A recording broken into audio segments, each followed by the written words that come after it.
Hello mga idol, please like, share and subscribe for more novel stories to uploads.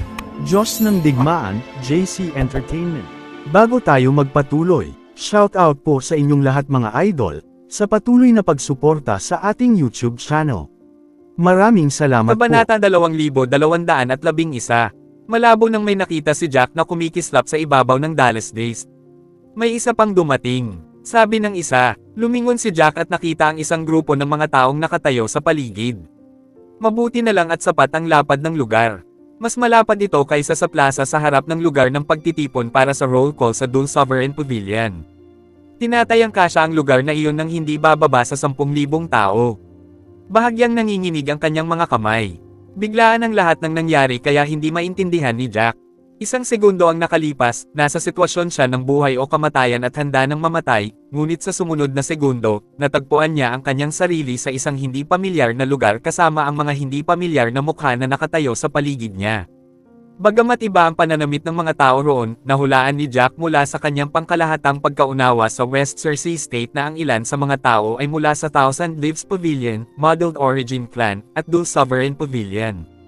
Mayroong isang grupo ng mga tao na hindi niya matukoy sa unang tingin, ngunit pagkatapos ng maingat na pag-aaral, nakilala niya sila bilang isang samahan ng clan sa ilalim ng Corpse Pavilion.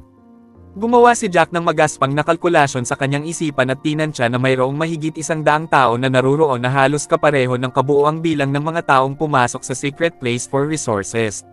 Sa madaling salita, ang mga taong pumasok sa Secret Place for Resources ay natipon doon. Isang sunod-sunod na mahinang ingay ang muling umalangaw-ngaw kaya napatingin si Jack sa direksyon kung saan ito nanggagaling.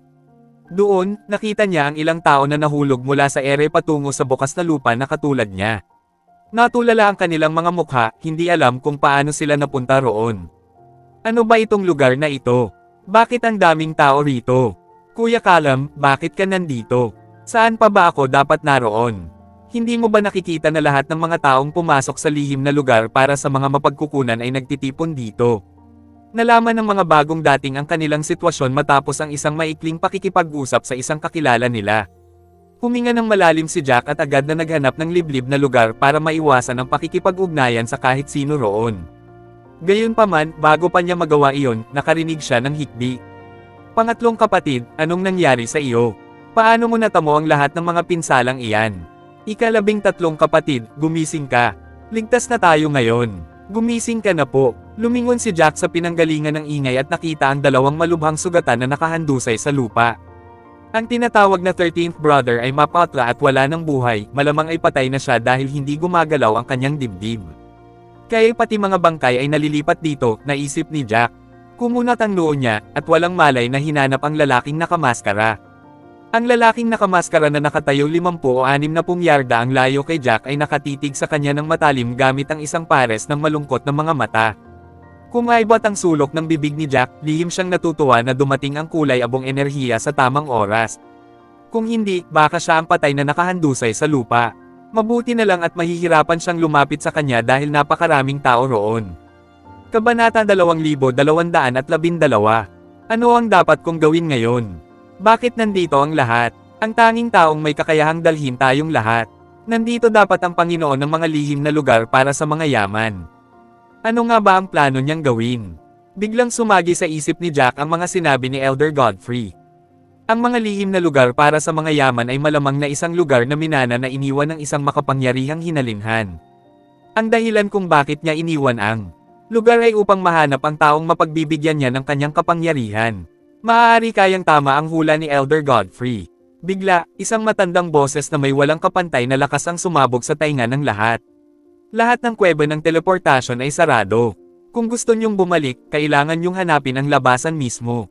Bibigyan ko kayo ng pahiwatig ang lugar kung saan kayo papasok sa Divine Void Slope ay doon kayo maaaring lumabas. Nalito sila sa pahiwatig kahit na medyo nahulaan nila ang pangkalahatang kahulugan. Lahat ng kuweba ng teleportasyon ay sarado na. Ano nga ba talaga ang mga iyon? Katulad ba ang mga ito ng kuweba sa kalawakan na ginamit nila para makapasok sa mga lihim na lugar para sa mga mapagkukunan? Kung sarado ang lahat ng kuweba sa kalawakan, nangangahulugan ito na hindi na sila makakabalik, at kung gusto nilang bumalik, kailangan nilang hanapin ang Divine Void Slope. Ano ba talaga ang Divine Void Slope? Parang bomba ang anunsyo na nagpasiklab ng ingay na pumuno sa tenga ni Jack. Ang kuweba ng teleportasyon ay malamang na ang kuweba sa kalawakan na ginamit natin para makapasok sa mga lihim na lugar para sa mga mapagkukunan. Hindi tayo makakalabas kung talagang sarado ito. Hindi mo ba narinig ang sinabi ng boses? Na maaari tayong bumalik sa ibang paraan kahit na sarado ang teleportation portal. Ang lugar kung saan tayo papasok sa Divine Void Slopes ay ang lugar kung saan tayo maaaring bumalik. Nasaan ang Divine Void Slope? Bakit hindi ko pa ito naririnig? Isa ba itong lihim na lugar sa Secret Places for Resources? Hindi ko alam. Ang alam ko lang ay imposibleng makalabas tayo sa kuweba sa kalawakan. Sa tingin mo ba ay makukulong tayo rito hanggang sa araw ng ating kamatayan?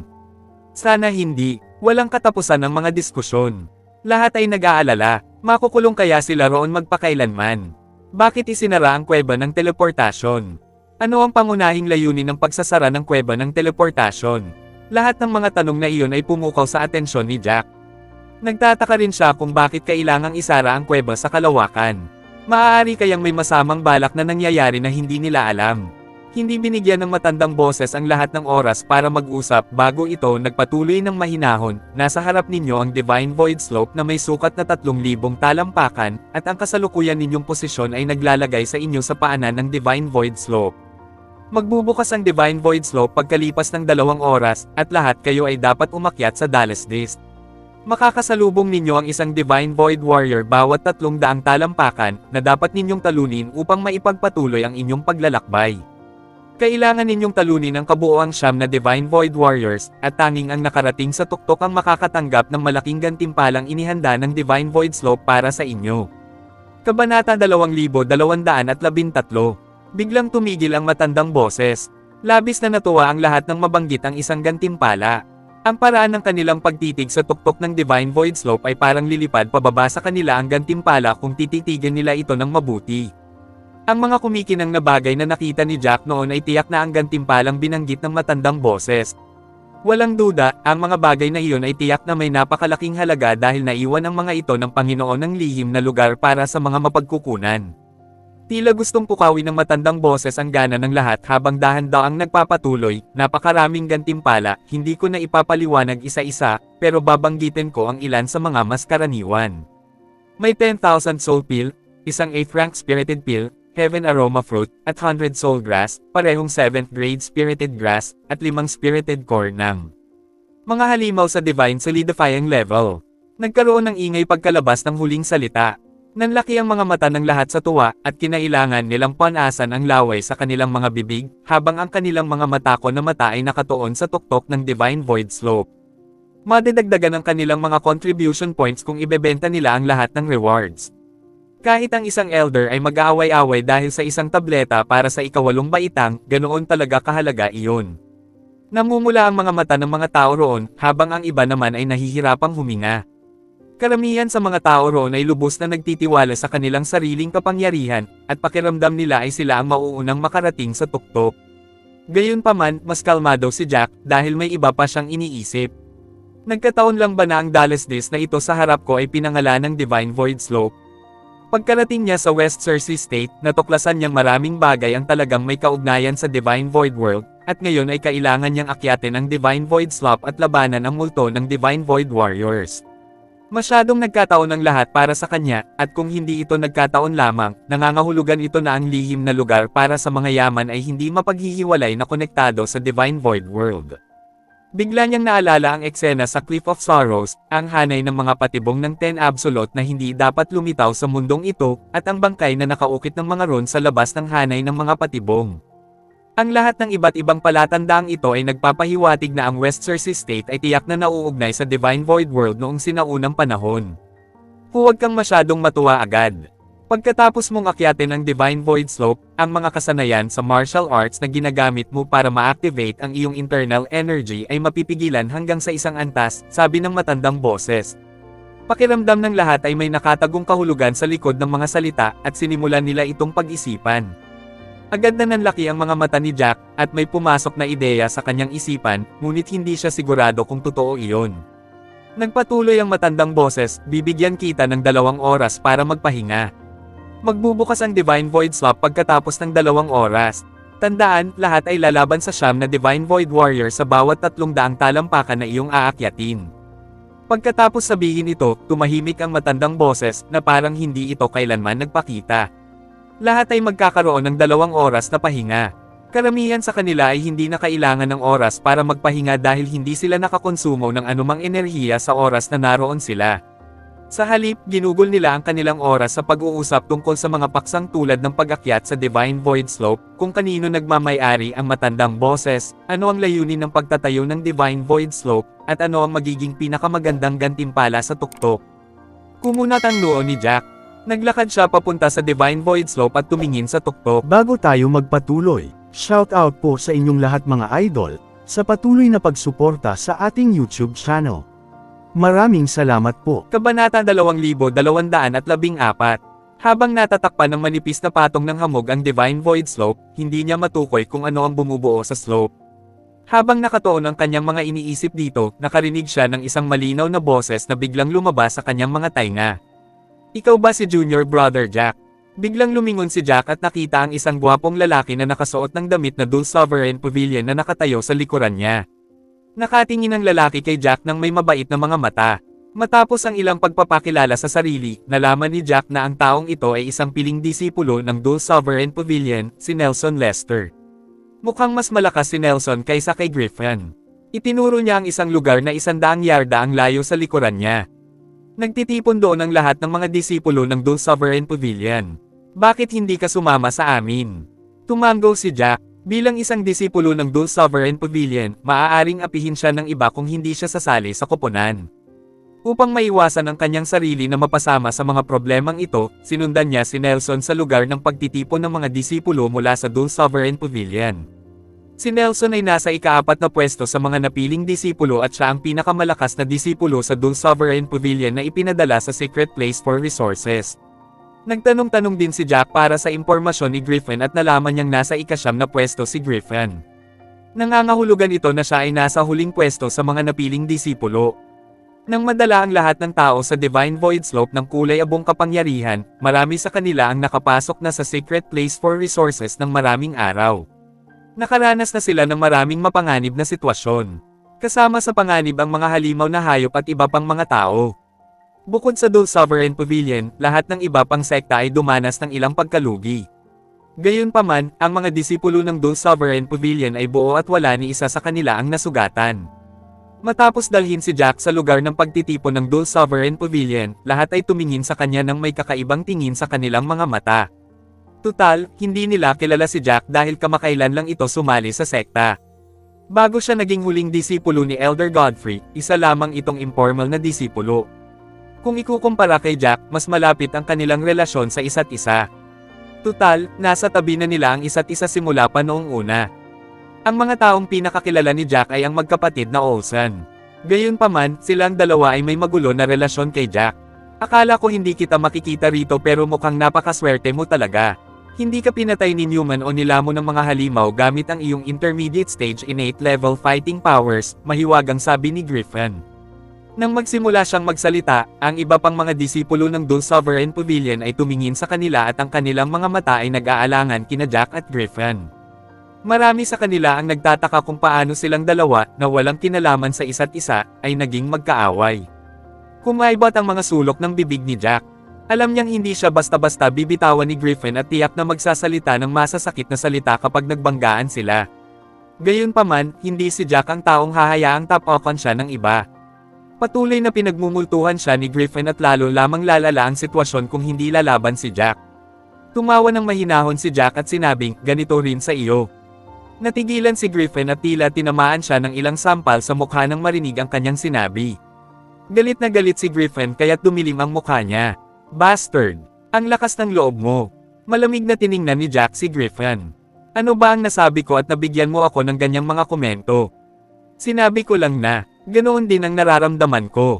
Hindi ba ako pwedeng lumaban kung pinapayagan mo naman akong insultuhan? Kabanata 2215.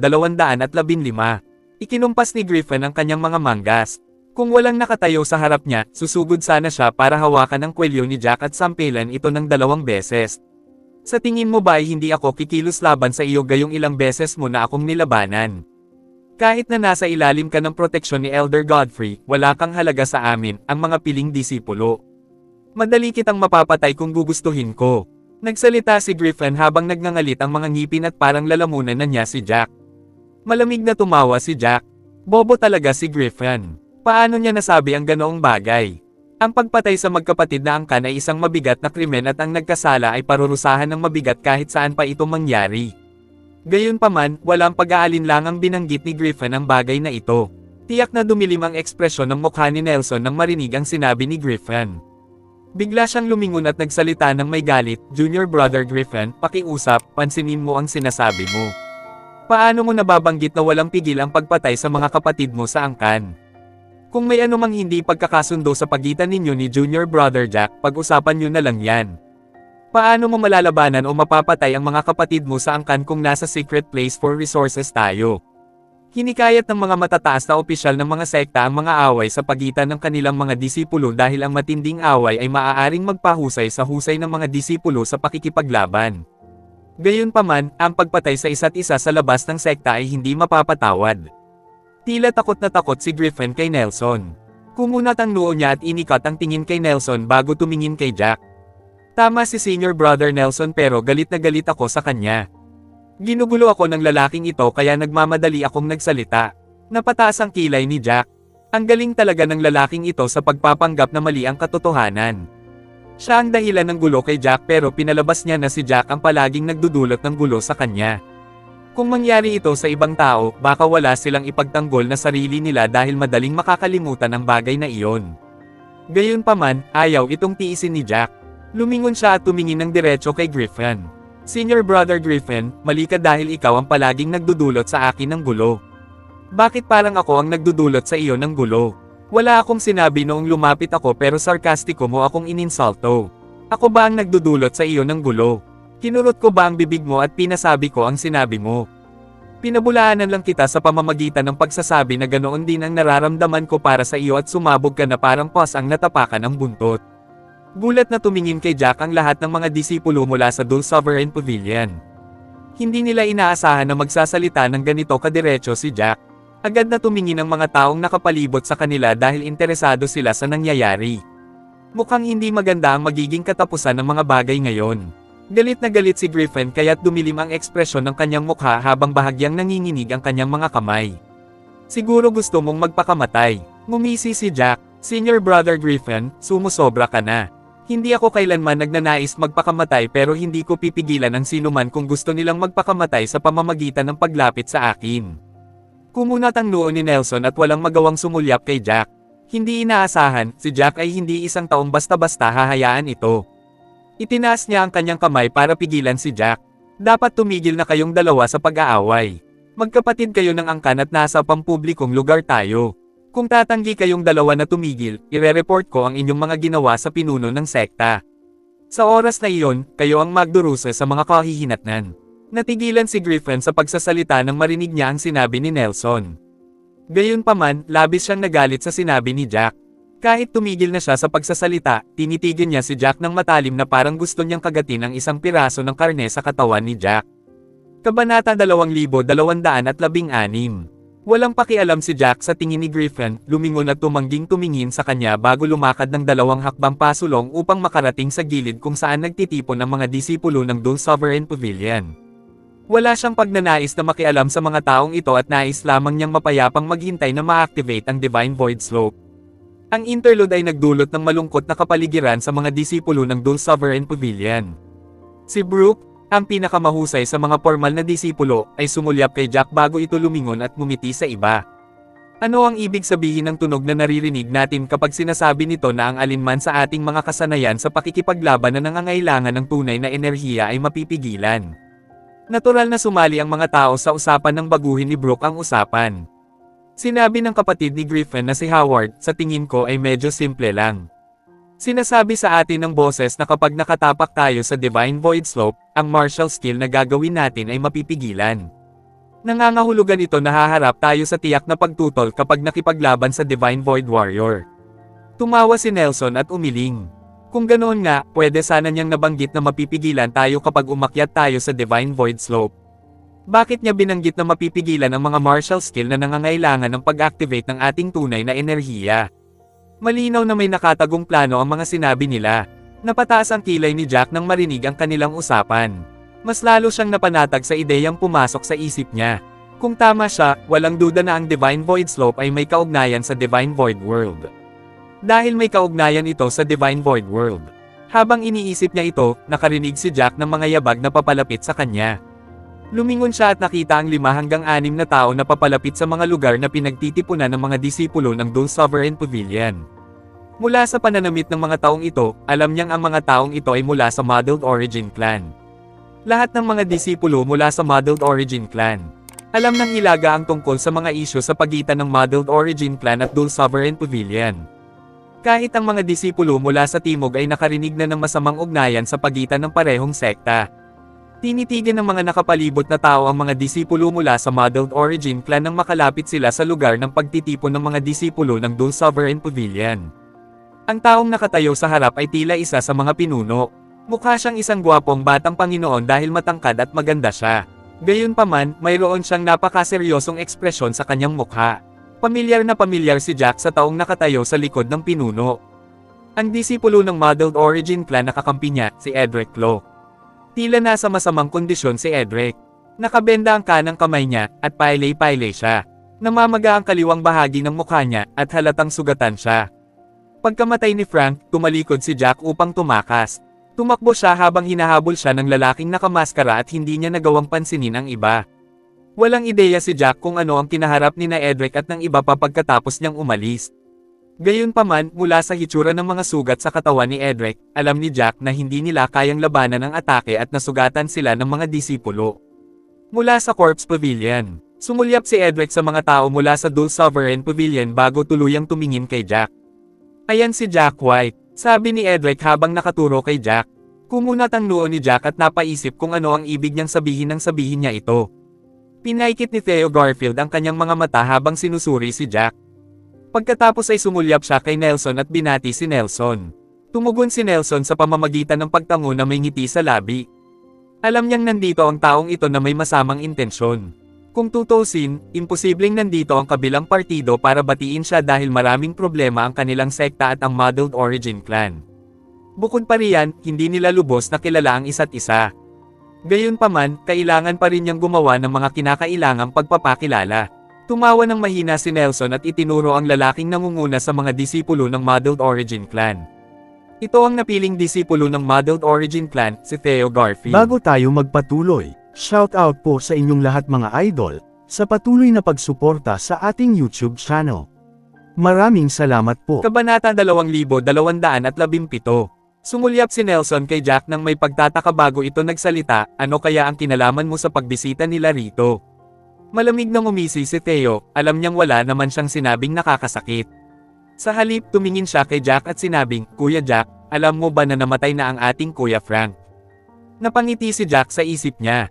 Noong una ay inakala niyang may iba silang dahilan, ngunit tila tungkol lamang ito sa pagkamatay ni Frank. Kaya't tumango si Jack nang walang pag-aalinlangan. Alam ko, at nakita ko mismo ang pagkamatay niya, ngunit ano ang kinalaman nito sa akin?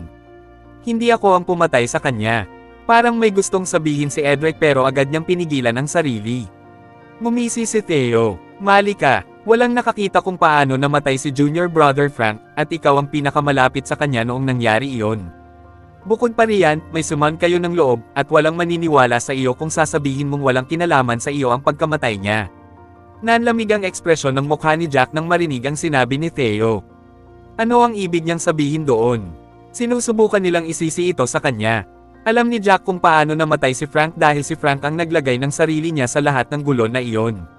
Bakit sinisi si Jack kung ang ginawa lang niya ay siguraduhing makukuha ni Frank ang gusto niya? Ngumisi si Jack at bahagyang nagtaas ng boses bilang tugon, Senior Brother Theo, ang sinasabi mo ay medyo walang katotohanan. Ano ang gusto mong sabihin? Gusto mo bang sabihin na ako ang pumatay kay Frank? Hindi ba sinabi sa iyo ng mga kapatid mo sa angkan na napapaligiran din ako ng mga kaaway noong namatay si Frank? Nahuli kami sa isang labanan, at sinasabi mo na tumalikod ako para patayin si Frank sa halip na lumaban sa mga disipulo ng Corpse Pavilion. Naningkit ang mga mata ni Theo. Nakita ng nakababata kong kapatid na tumakas ka at iniwan si Frank ng may sariling mga mata. Lahat ng pag-atake ay tumama sa nakababata kong kapatid at nakaligtas ka. Hindi makapagsalita si Jack sa galit. Paano nasabi ni Theo ang ganoong bagay? Dapat ba ay nanatili na lang siya at namatay kasama si Frank? Gusto ng lahat na mabuhay. Bukod pa riyan, hindi niya lubos na kilala si Frank, at mayroon silang mga sama ng loob. Bakit siya mamamatay kasama si Frank? Ang mga sinabi ni Theo ay talagang walang katotohanan. Halatang halata niyang nandito si Theo para manggulo. Kumunat ang noo ni Nelson at sumulyap kay Jack bago hininaan ang boses habang nagtatanong, anong nangyayari? May kinalaman ka ba sa pagkamatay ni Frank? Huminga ng malalim si Jack at nagbigay ng maikling paliwanag tungkol sa nangyari, at saka humarap si Nelson kay Theo nang may kunot noo. Nakita ng lahat na nandito si Theo para manggulo. Base sa nangyari, walang pagkakamaling nagawa si Jack.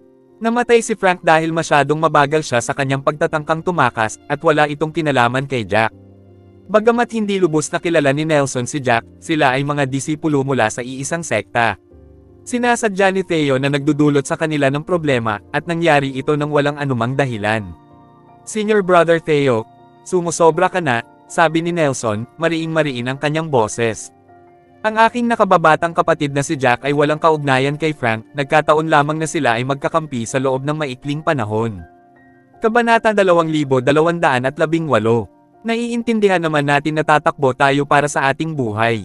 Base sa sinabi mo, ang ibig mo bang sabihin ay hindi dapat nakatakas ang nakababata kong kapatid? Dapat ba siyang namatay kasama ni Frank? Hindi mo ba iniisip na nakakainis ang sinabi mo? Ang direktang pagtugon ni Nelson sa nakakainis na ikinikilos ni Theo ay nagpapangit sa ekspresyon ng mukha ni Theo. Ngumisi siya at nagsalita habang nakataas ang baba. Sa tingin mo ba ay walang nakakita sa nangyari?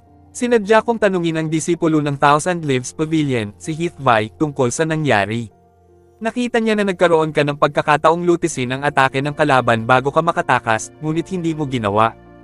Iniwan mo roon ang aking junior brother na si Frank upang tiisin ang mga atake na naging sanhi ng kanyang pagkamatay, habang ikaw ay nakatakas. Bahagyang gumalaw ang sulok ng bibig ni Jack nang marinig ito. Galit na galit si Jack kaya hindi siya makapagsalita.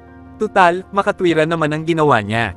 Papabulaanan sana ni Jack nang magsalita si Griffin nang may pangungutya, Junior Brother Jack, mali ang ginawa mo. Paano mo nagawang husgahan ang iba kung gusto mo namang tumakas? Agad na lumingon si Jack at malamig na tiningnan si Griffin. Walang pakialam na tiningnan ni Griffin si Jack, halatang sinusubukan niyang galitin si Jack. Dagdag pa niya, batay sa sinabi mo, kayong lima ay bumuo ng isang alyansa noong panahong iyon, at hindi mo dapat ginawa iyon kahit na hindi mo siya kapatid sa angkan. Ang sinabi ni Griffin ay isang moral na pananakot kay Jack, at hindi siya lubos na naapektuhan ng nagliliyab na apoy na kanyang dinagdagan ng panggatong. Sadyang tinaasa ni Griffin ang kanyang boses nang magsalita ito para malinaw siyang marinig ng mga tao sa kanilang paligid. Ang sinabi ni Griffin ay nakakuha ng atensyon ng marami, at lahat ay nagsimulang lumapit sa kanila. Marami sa kanila ang nag-cross ng kanilang mga braso sa kanilang mga dibdib, nakaturo kay Jack ng may pag-aakusa habang nagchichismisan. Bagamat nag-uusap sila sa mahinang boses, hindi nila naitago ang pangungutya sa kanilang mga mata habang nakatingin sila kay Jack. Kumunat ang noo ni Nelson at galit na tumingin kay Griffin. Umakto pa rin si Griffin na parang walang nakita at mukhang hindi siya naapektuhan sa ginawa niya. Iniunat niya ang kanyang kamay at hinawakan ang singsing na nasa imbakan niya. Isang jade. Lumitaw ang isang natitiklop na pamaypay sa kanyang palad, at binuksan niya ang pamaypay gamit ang isang takip. Ikinumpas ni Griffin ang pamaypay sa kanyang kamay. Bagamat hindi natatakot ang mga martial artists sa mga pagbabago sa temperatura, masayang inalog pa rin niya ang pamaypay. Malamig na tinitigin lang ni Jack si Griffin bago sumili ang isang ngisi sa mukha nito. Kalahati ng ngisi ay isang ngiti, habang ang kalahati naman ay nagparamdam sa iba ng nakakakilig na lamig na dumadaloy sa kanilang mga gulugod. Hindi alintana ni Griffin ang tingin ni Jack dahil ang sama ng loob sa pagitan nila ay hindi na mareresolba. Bukod pa riyan, minamaliit niya ang mga taong umaasa sa iba para mapabuti ang kanilang kalagayan. Humadjejek si Griffin at nagsalita sa paraang gustong-gusto ni Jack na mapatulala. Junior Brother Jack, bakit mo ako tinitingnan ng ganyan? May nasabi ba akong mali? Pwede mo naman akong sabihan kung sa tingin mo ay may mali sa sinabi ko. Malamig na sumagot si Jack, hanga ako, Senior Brother Griffin. Kaya mong gawin ang lahat para lang matupad ang iyong kasuklam-suklam na mga hangarin. Tinaas ni Griffin ang kanyang kilay. Junior Brother Jack, anong ibig mong sabihin? Ano ang nagawa ko para matanggap ang mga ganitong komento mula sa iyo? Kahit na mahilig ka ng manayre ng iba, sana ay huwag mo nang gawin iyon ngayon. Kaya ko nang kalimutan ang nangyari noon, pero masama para sa iyo na manayre sa akin ngayon kung napakaraming tao sa paligid natin. Ibinasura ni Griffin ang lahat ng pag-iingat at nag-imbento ng mga bagay-bagay para lang suruan si Jack. Nakita ng lahat na may sama ng loob ang dalawa, ngunit wala silang ideya kung paano at ano ang nangyari sa pagitan nila. Kabanata 2219. Ang biglaang pagbanggit ni Griffin na minsan siyang siniraan ni Jack ay agad na naging dahilan upang hindi maintindihan ng iba na ginawa rin ito ni Jack noon. Tinaas ni Jack ang kanyang mga kilay. Senior Brother Griffin, humanga ako na kaya mong mag-imbento ng mga bagay-bagay. Dahil nabanggit mo na siniraan kita, maaari mo bang sabihin sa lahat ang mga kasinungalingan na sinabi ko at ang mga paninira ko sa iyo? Napabuntong hininga si Nelson nang walang magawa. Alam niya na kung hahayaan niyang magpatuloy ang usapin, hindi ito magiging kapaki-pakinabang para kay Jack at sa Dole Sovereign Pavilion. Kaya, iniunat niya ang kanyang kamay at pinigilan si Jack sa pagsasalita bago ito nagmadaling lumapit kay Griffin. Pagkatapos ay binalaan niya si Griffin ng may malamig na ekspresyon, Junior Brother Griffin, pakisuyong pakinggan ang iyong mga salita. Dahil walang kinalaman sa iyo ang bagay na ito, iwanan mo na lang ito sa akin at kay Junior Brother Jack. Walang sinabi si Griffin dati dahil natatakot siya kay Nelson at sa parusa mula sa sekta. Gayunpaman, wala siyang sinabing kahit ano sa puntong ito dahil nakakasakit ng loob si Jack sa mga tagalabas at narito siya para manggulo. Kahit na malaman ng matataas na opisyal ng sekta ang kanyang ginawa, ipagtatanggol pa rin niya ang kanyang sarili sa pagsasabing si Jackie ang may gawa ng gulo, at magsasalita lang siya dahil hindi ito naaangkop sa moral. Napatawa si Griffin nang maisip ang paliwanag na ito at walang pakialam na nagsalita, "Malika, Senior Brother Nelson. Sa tingin ko ay hindi nararapat na palagi nating kampihan si Jack. Mali ang ginawa ni Jack." Sumunod naman si Theo at sinabing, "Tama. Lumagpas na sa hangganan si Jack, at kung gumawa pa siya ng isa pang galaw, nakaligtas sana ang nakababatakong kapatid sa pag-atake. Sinadya niyang iwasan ang pag-atake at hinayaan niyang mamatay ang nakababatakong kapatid. Kahit hindi kayo kamag-anak ng nakababatakong kapatid, mga kakampi kayo noon at magkakasama pa rin kayo. Sinasaksak mo ang nakababatakong kapatid sa ginawa mo. Dapat pagbayaran ng isang immoral na taong tulad mo ang ginawa mo." Inilagay si Jack sa pedestal, at tila pinapuna nila si Jack at ginawa itong isang kasuklam-suklam, immoral na kontrabida na walang birtud. Ang sinabi ni Theo ay lalong nagpalala sa apoy, at maraming tao ang tumingin kay Jack nang may puot, halata ang pandidiri sa kanilang mga mata. May mga taong diretso pang nagsabi, ang isang kasuklam-suklam na tao ay hindi karapat-dapat na makipagtulungan sa amin o makipaglaban para sa mahalagang kayamanan sa Divine Void Slope. Tama. At sinubukan pa niyang magbigay ng mga baluktot na paliwanag. Akala ko maunawain siyang tao, pero mukhang isa pala siyang kasuklam-suklam at walang hiya. Umalangaw-ngaw ang matatalas na komento sa tainga ni Jack, ngunit nanatiling kalmado si Jack na parang walang narinig. Sa katunayan, matagal nang naririnig ni Jack ang ganitong mga komento. Gayunpaman, ang mga reaksyon ng karamihan ay naging dahilan upang labis na mabigla si Theo. Balak niyang gawing kasuklam-suklam na tao si Jack at walang birtod para magtipon ng lahat para salakayin si Jack. Walang imik si Jack at tanging si Edric lang ang itinoon ng pansin na nakatayo sa likuran ni Theo. Nakita niya kung paano ibinaba ni Edric ang tingin sa lupa habang nakakunot ang noo. Dahan-dahang tumangala si Edric na parang naramdaman niyang nakatingin sa kanya si Jack. Agad siyang umiwas ng tingin nang makita niyang nakatitig sa kanya si Jack. Kumunat ang noo ni Jack nang makita ang reaksyon ni Edric. May mali ba sa kanya? Maraming salamat sa lahat mga idol na sumusubaybay sa ating channel. Please subscribe to our YouTube and Facebook channel, JC Entertainment. Maraming salamat po. Kabanata 2220. May mali sa buong pangyayari. Biglang tumangala si Jack at sinabi kay Theo, "Nabanggit mo na nakita ni Senior Brother Heath ang buong pangyayari, di ba? Galit na galit siya sa nangyari at sinabi niya sa iyo ang lahat, tama ba?" Lumingon si Theo sa paligid, ngunit agad din siyang kumalma at tumango. "Totoo yan. Pakiramdam ni Junior Brother Heath ay samobra ka na. Walang sino man ang makakatanggap ng ganoong kasuklam-suklam na mga gawain, kaya naman sinabi niya sa akin ang lahat ng may katwiran. Huwag mong subukang magtalo na walang nakita si Junior Brother Heath. Kahit na labis na siyang nasugatan noong mga oras na iyon, hindi naman siya gaanong nababagabag. Ang iba ay nakatuon sa kani-kanilang mga laban, ngunit may oras siyang obserbahan ang lahat habang kayo ay nakikipaglaban. Ganoon niya nasaksihan kung gaano kayo kasuklam-suklam. Itinaas ni Theo ang kanyang ulo at dibdib habang nagsasalita siya ng may katwiran, na para bang siya ay isang mensahero ng hustisya na sumasaway kay Jack, ang kasuklam-suklam at walang hiyang kontrabida. Napatawa ng mahina si Jack nang marinig ang sinabi ni Theo, at hindi may kikaila ang pangungutya na taglay ni Jack sa kanyang pagtawa. Bigla siyang tumingin sa kung saan nagtitipon ang mga disipulo ng Thousand Leaves Pavilion. Kung ikukumpara sa kanilang panig, mas tahimik ang kabilang lugar na pinagtitipunan. Marami sa kanila ang nagmumuni-muni nang nakakross ang mga binti. Totoo ngang malubhang nasugatan si Heath sa labanan laban sa lalaking nakamaskara. Nagmumuni-muni rin siya ng sandaling iyon, at labis siyang namumutla habang mababaw ang kanyang paghinga. Natatandaan pa rin ni Jack kung gaano karaming dugo ang isinuka ni Heath nang ito ay masugitan at bumagsak sa lupa, ngunit natagpuan pa rin niya ang kanyang diwa na ikwento ang nangyari kay Theo, kahit na matapos itong samuka ng sapat na dugo na nababalutan ang buong lupa. Tiyak na malaya talaga si Heath sa paggawa niyan. Agad na kinutya ni Griffin ang nakakatawang tawa ni Jack. Bakit ka tumatawa? Sa tingin mo ba nakakatawa ang mga mabubuting salita ng iba? Pero, natural lang naman para sa mga kasuklam-suklam na taong tulad mo na isipin ang mga ginagawa ng ibang tao para maging nakakatawa ang hustisya. Sanay na sanay si Griffin sa paninirang puri ng iba. Kinukutya niya si Jack hanggang sa kanyang magustuhan at wala rin siyang anumang kasalanan sa paggawa nito. Sa sobrang galit ni Nelson, iniunat niya ang kanyang ulo na ang mukha ay namumula at namula. Junior Brother Griffin, pwede ba tumigil ka na sa pagsasalita? Wala kang kinalaman sa bagay na ito, at dapat kang lumayo. Huwag mong kalimutan na kahit ano pa ang gawin ni Junior Brother Jack, siya pa rin ang iyong nakababatang kapatid. Agad na tumayo ng tuwid si Griffin nang marinig ang sinabi ni Nelson. Tama ka Senior Brother Nelson, si Jackie ay aking nakababatang kapatid kahit ano pa ang gawin niya. Gayunpaman, hindi ko matiis ang isang taong hindi tapat, at taong hindi matuwid. Pinagtawanan ito ni Nelson at itinigil ang kanyang pagtatangka. Alam niyang hindi mapipigilan ni Griffin ang sarili kahit ano pa ang sabihin niya.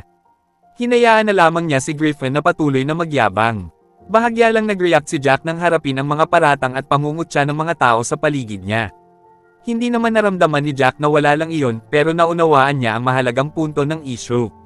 Pakiramdam ni Jack ay may kakaibang nangyayari nang sumugod si Theo para tanungin siya. Malapit ba si Theo kay Frank? Bakit siya tinanong ni Theo? Bakit tumanggi si Edric na harapin siya? Bakit ibinalita ni Heath na malubhang nasugatan at nagsusuka ng dugo sa lupa ang nangyari kay Theo? Bukod sa kanyang sarili, si Heath ang isa pang taong napupuot kay Frank. Kung hindi binaliwala ni Frank ang mga sinabi niya at hindi nagsalita ng labis na ikinagalit ng lalaking nakamaskara, ligtas sana silang nakaalis. Hindi sana nila naranasan ang nakakainis na pangyayari kalaunan. Hindi rin sana malubhang nasugatan si Heath. Malapit nang i-activate ang Divine Void Slope, at lahat ay mag-aagawan na para sa mahahalagang bagay sa mga oras na iyon.